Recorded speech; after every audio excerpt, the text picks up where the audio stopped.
Bonjour, vous écoutez l'épisode numéro 35 de Parlons divorce avec Karine. Avant d'aborder l'épisode 35, je voulais remercier un auditeur sur Apple Podcast qui a laissé un commentaire. Donc merci à le pseudonyme c'est idfix12 qui écrit la chose suivante. N'ayant aucune compétence en droit, ces podcasts m'éclairent par des explications simples et pratiques, mais aussi et surtout le regard bienveillant posé sur le couple, l'analyse des comportements et interactions qui mènent à la crise et les pistes d'apaisement du soi et du nous sont vraiment inspirants. Merci. Alors merci beaucoup à cet auditeur car effectivement ces commentaires permettent de me donner aussi l'énergie de continuer à promouvoir ces podcasts et puis à vous donner ces informations qui j'espère vous sont utiles. Et je vous remercie également parce que ces avis permettent à d'autres de pouvoir découvrir ces podcasts. Donc merci aux auditeurs qui ont mis ce commentaire. Comme je vous l'ai dit, aujourd'hui c'est l'épisode 35. Nous sommes toujours dans la série d'épisodes consacrés aux violences conjugales.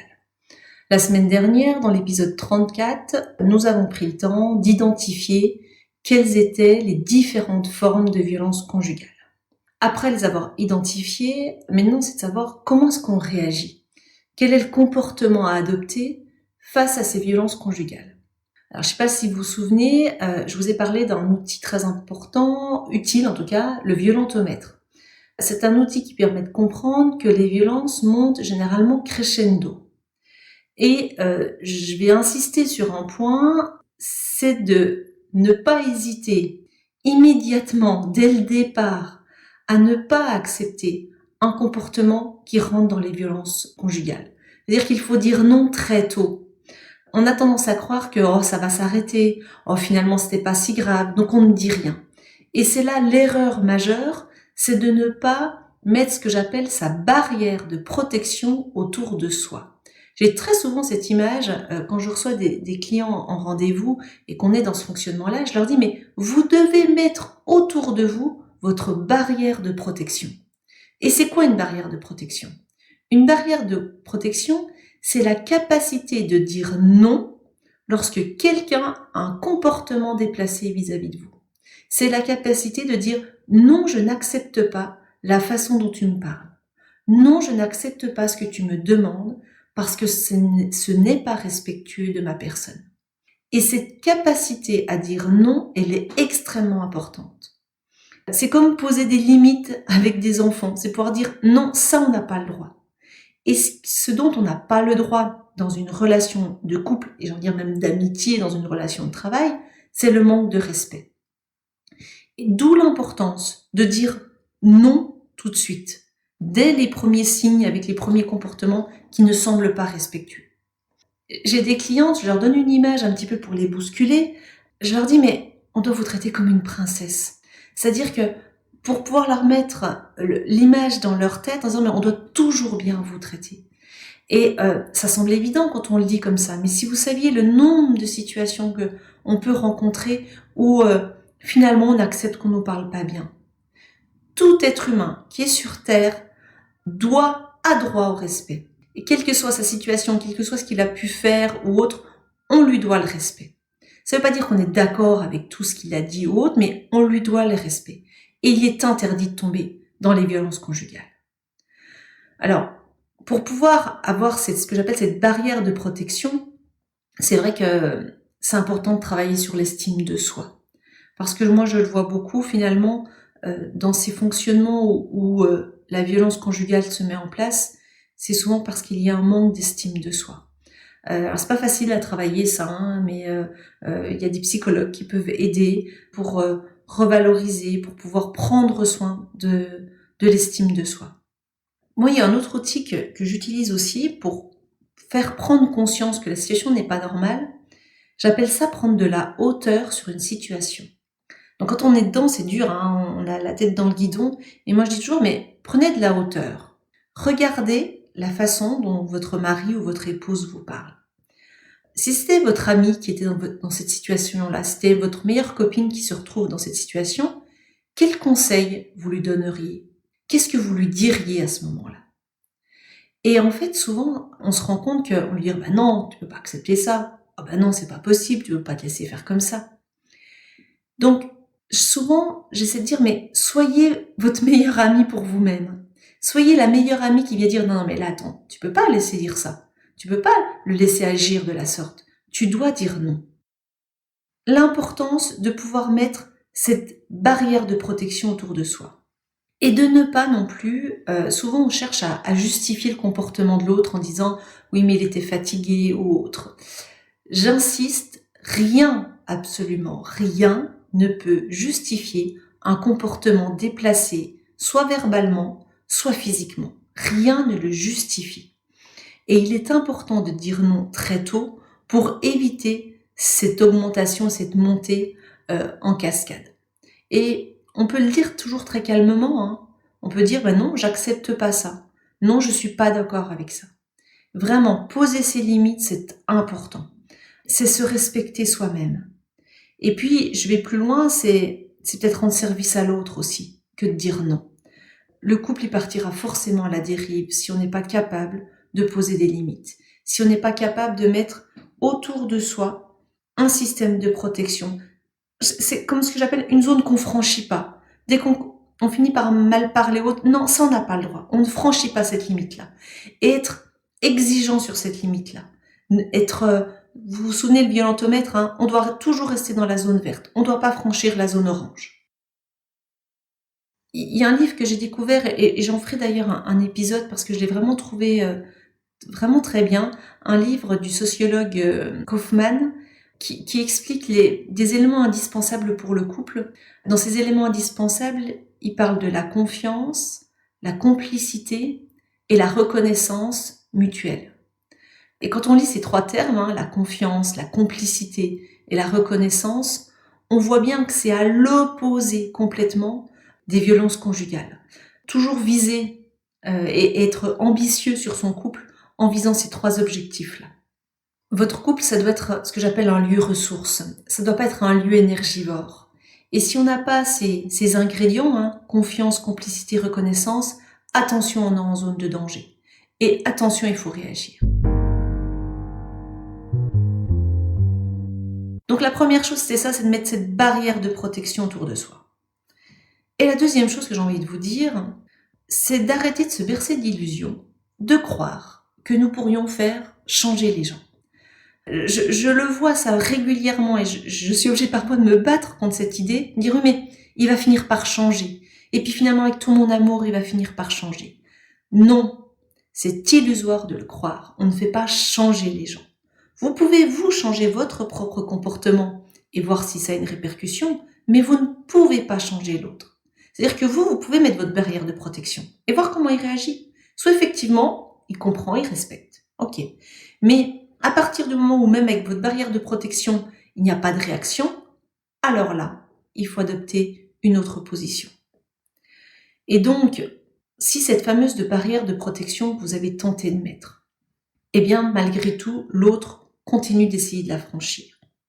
Je vais être très claire avec vous. Il faut partir. À partir du moment où le conjoint, la conjointe ne respecte pas, ne vous respecte pas, et commet des violences conjugales, il faut partir. C'est important pour votre sécurité, c'est important pour votre vie. Alors c'est difficile de partir quand on subit des violences conjugales. C'est extrêmement compliqué parce que on est vidé de toute énergie. Et pour partir, pour pouvoir quitter quelqu'un, il faut beaucoup, beaucoup d'énergie. Alors vous allez me dire, mais comment on fait? Parce que on n'a plus du tout d'énergie et puis en même temps il faut partir, mais on n'y arrive pas. C'est déjà reconnaître que oui, on n'a plus d'énergie et que oui, tout seul, on ne peut pas partir. D'où l'importance. Et moi, je vois pas d'autre solution que de demander de l'aide. Vous ne pouvez pas, quand vous êtes sous le coup de violence conjugale, trouver l'énergie seule. Alors, peut-être, hein, mais c'est compliqué, trouver l'énergie seule de partir. Demandez de l'aide. Il existe maintenant de nombreuses associations, il existe de nombreux professionnels qui peuvent venir en aide. On peut parler déjà des amis. Rien que le fait de discuter avec des amis, vous allez vous rendre compte que vous pouvez avoir du soutien, de la famille, qui pourront peut-être vous aider pour vous héberger. des associations d'aide aux victimes. Moi, je trouve vraiment qu'on a de nombreuses associations qui luttent contre les violences conjugales. On a un numéro d'urgence, le 3919, qui vient aussi en aide pour toutes les femmes qui sont victimes de ce genre de violence. Et on a la gendarmerie et la police. Allez tout simplement expliquer ce qui vous arrive et de déposer une plainte. Mais vous allez voir, dans ces cas-là, votre cerveau, il va essayer de vous trahir un petit peu. Il va vous donner toutes les raisons de ne pas le faire.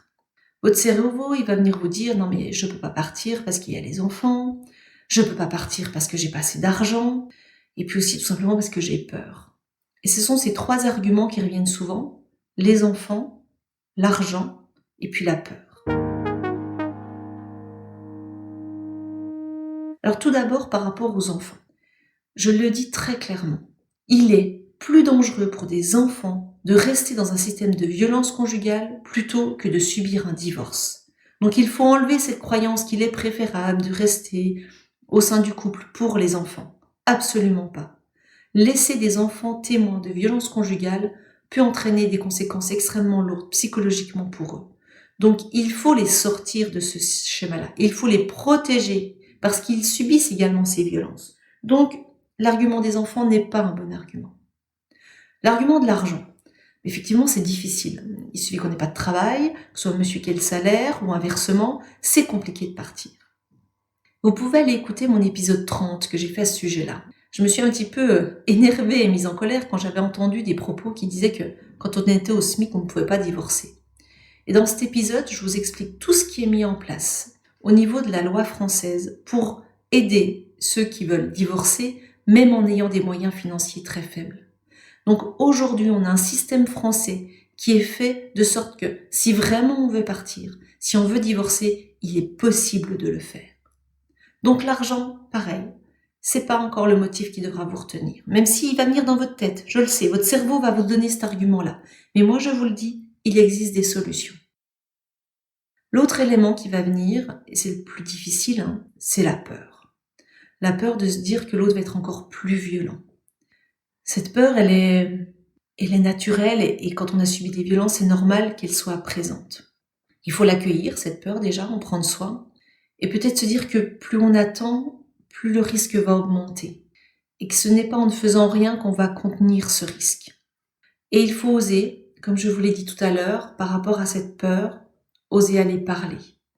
Aller parler parce qu'on a quand même un système judiciaire qui tente quand même. Il n'est pas parfait ce système, j'en ai bien conscience, mais quand même, il y a des choses qui sont mises en place. Première chose qui est possible, c'est déposer une plainte en gendarmerie ou à la police par rapport à ce que vous avez subi. La deuxième chose qui est possible, c'est de demander une ordonnance de protection auprès du juge aux affaires familiales. Pour cela, c'est plus simple de passer par un avocat qui effectuera les démarches. Et n'oubliez pas qu'il existe l'aide juridictionnelle. Si vos ressources sont trop faibles pour pouvoir payer un avocat, il existe le système de l'aide juridictionnelle. Donc, une ordonnance de protection qui va interdire l'autre conjoint de rentrer en contact avec vous. Et puis là, dernièrement, il y a eu ce qu'on appelle le Grenelle sur les violences conjugales. Il y a un nouveau dispositif qui est mis en place, qui me semble une très bonne solution, à savoir le bracelet anti-rapprochement. Donc, cette disposition a été validée et il sera possible de demander la mise en place de ce bracelet, ce qui permettra, si jamais le conjoint, la conjointe se rapproche pour commettre des violences, d'envoyer un signal et de prévenir les services de l'ordre pour éviter ces violences. Donc le chemin, il est difficile et il est compliqué. Il est long.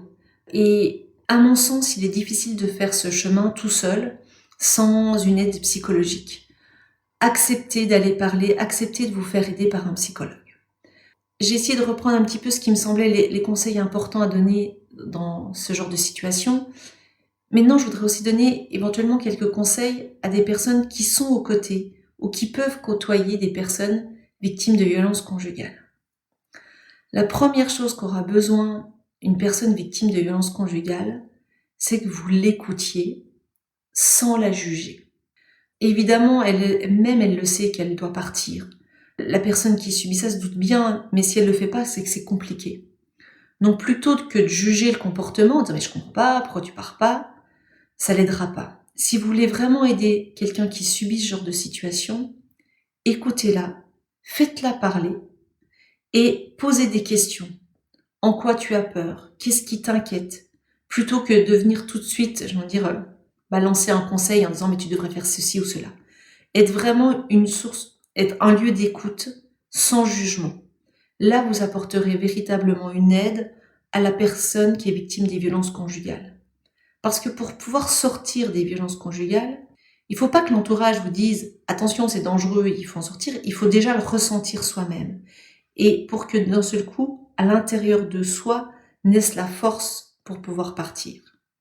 Donc voilà, si vous côtoyez des personnes qui sont dans cette situation, soyez vraiment un lieu d'écoute et puis invitez ces personnes que vous pouvez rencontrer à aller voir une association, à aller déposer plainte, les accompagner éventuellement pour le dépôt de plainte, mais toujours sans jugement. Voilà, on arrive à la fin de cet épisode qui était un épisode important parce que les violences conjugales, et on en a entendu beaucoup parler ces derniers temps, sont une réalité et mènent à des situations extrêmes.